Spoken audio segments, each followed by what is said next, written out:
Welcome to Kids Entertainment. Ramapuram అనే గ్రామం ఉండేది.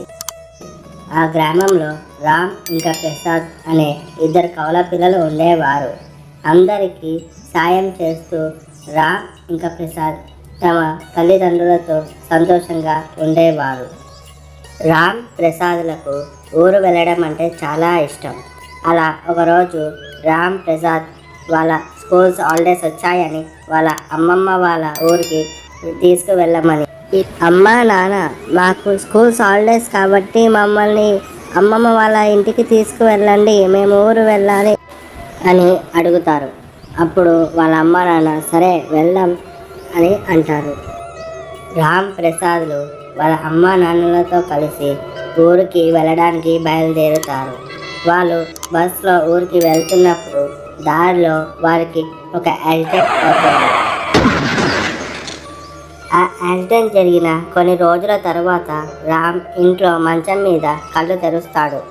పక్కనే కూర్చున్న వాళ్ళ అమ్మను చూసి అమ్మ ఏమైంది అని అడుగుతాడు. పక్కనే కూర్చున్న వాళ్ళ అమ్మ చూసి సంతోషపడి లేచావా రామా అని అడుగుతుంది. ఏం జరిగిందమ్మా, మనం ఊరికి వెళ్తున్నాం కదా అని అడిగాడు రామ్.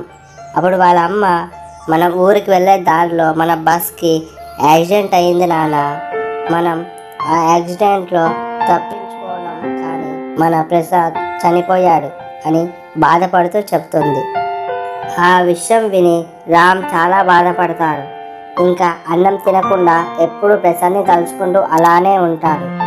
అలా 3 రోజుల తర్వాత రామ్ ఇంటి బయట కూర్చొని ప్రసాద్ గురించి ఆలోచిస్తూ ఉంటాడు. అప్పుడు వెనుక నుంచి రామ్ అని ఎవరో పిలిచినట్టు అనిపిస్తుంది. ఎవరా అని చూస్తే ప్రసాద్ నిలబడి ఉంటాడు. ప్రసాద్ని చూసిన రామ్ తన దగ్గరికి వెళ్ళి, నువ్వు చనిపోయావని అమ్మ అంటుంది కానీ నువ్వు ఇంకా బతికే ఉన్నావు అని సంతోషపడతాడు. అలా కొద్దిసేపు మాట్లాడుకున్న తర్వాత ప్రసాద్ పద వెళ్ళి తిందాం అని రామ్ని తీసుకువెళ్తాడు. అప్పుడు రామ్ ప్రసాద్లు భోజనం చేసి బయట వీధిలో నడుస్తూ వెళ్తూ ఉంటారు. అప్పుడు అందరూ ప్రసాద్ని చూసి సంతోషపడుతున్న రామ్ని చూస్తే చాలా ఆశ్చర్యపోయి అందరూ ఏంటి అబ్బాయి ఇలా వెళ్తున్నాడు, ఏదో మాట్లాడుకుంటూ వెళ్తున్నారేంటి తనలో తను అని అంటారు. ఊరి జనం రామ్ని అలా చూస్తున్నప్పుడు రామ్కి అసలు ఎందుకు అలా చూస్తున్నారో అర్థం కాలేదు. అలా కొన్ని రోజుల తర్వాత రామ్ గురించి వాళ్ళ అమ్మ నాన్న ఒక ప్లేస్లో కూర్చొని ఇలా మాట్లాడుకుంటూ ఉంటారు. ఏవండి, కొన్ని రోజులుగా రామ్కి ప్రసాద్ కనిపిస్తున్నాడని చెప్తున్నారు. ఊరిలో వాళ్ళంతా కూడా రామ్కి మతిస్థిమితం తప్పిందని మాట్లాడుకుంటూ ఉన్నారు. వాడిని డాక్టర్కి ఏమైనా చూపిద్దామా అని అంటుంది. అప్పుడు వాళ్ళ నాన్న, నువ్వు ఏం బాధపడకు, వాడు మామూలు మనిషి అవుతాడులే, వాడు తన తమ్ముడు చనిపోయాడనే బాధలో అలా చేస్తున్నాడేమో, నువ్వేం భయపడకు అని అంటాడు. ఆ మాటలని రామ్ వింటాడు. అప్పుడు రామ్ ఇంకా ప్రసాద్ని తీసుకొని బయటికి వెళ్ళి రామ్ ప్రసాద్ని ఇలా అడుగుతాడు. రామ్, అందరూ నన్ను ఇలా ఎందుకు అంటున్నారు, నువ్వు ఉన్నావు కదా, నాకు కనిపిస్తున్నావు కదా అని అంటాడు. అప్పుడు ప్రసాద్, నిజానికి నేను ఎప్పుడో చనిపోయాను, కానీ నువ్వు నన్ను తలుచుకుంటూ నువ్వు సరిగ్గా ఉండట్లేదు, చాలా బాధపడుతున్నావని నేను నీ కోసం ఆత్మరూపంలో తిరిగి వచ్చాను, కానీ నేను ఇక్కడ ఉండలేను, నేను వెళ్ళిపోవాలి అని చెప్తాడు. ఆ విషయం విని రామ్ చాలా బాధపడుతూ నువ్వు ఇంక నాతో ఉండవా అని ఏడుస్తాడు. అప్పుడు ప్రసాద్, నేను ఎప్పుడు నీతోనే ఉంటాను, నీతో కలిసి తింటూ నీతో కలిసి ఉంటాను, కానీ నీకు కనిపించను అంతే, నేను ఎప్పుడు నీలోనే ఉన్నాను రామ్ అని చెప్పి ప్రసాద్ గాల్లో ఎగురుకుంటూ ఆ దేవుడి దగ్గరకు వెళ్ళిపోతాడు.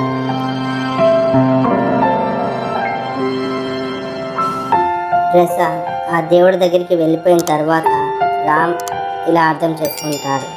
నా తమ్ముడు ఎప్పుడు నాతోనే ఉన్నాడు, నేనే వాడు లేడనుకుని భయపడి బాధపడ్డాను, కానీ నిజానికి వాడు నాతోనే ఉన్నాడని నాకు అర్థమైంది అని అనుకుని ఇంకా వాళ్ళ అమ్మ నాన్నలతో కలిసి సంతోషంగా తన జీవితాన్ని సాగించాడు. ప్రసాద్ దూరమైన రామ్ తన తమ్ముడు తనతోనే ఉన్నాడని నమ్మాడు కాబట్టి తన జీవితాన్ని తను ఒంటరిగా కాకుండా తన తమ్ముడు తనతో ప్రయాణం చేస్తున్నాడనే ధ్యాసతో ముందుకు సాగించాడు. అదేవిధంగా మీరు మీ జీవితాల్లో మీరు ఎవరినైనా కోల్పోతే వాళ్ళు మీకు దూరం అయ్యారనుకోకుండా మీలోనే ఉన్నారని నమ్మి ముందుకు సాగండి.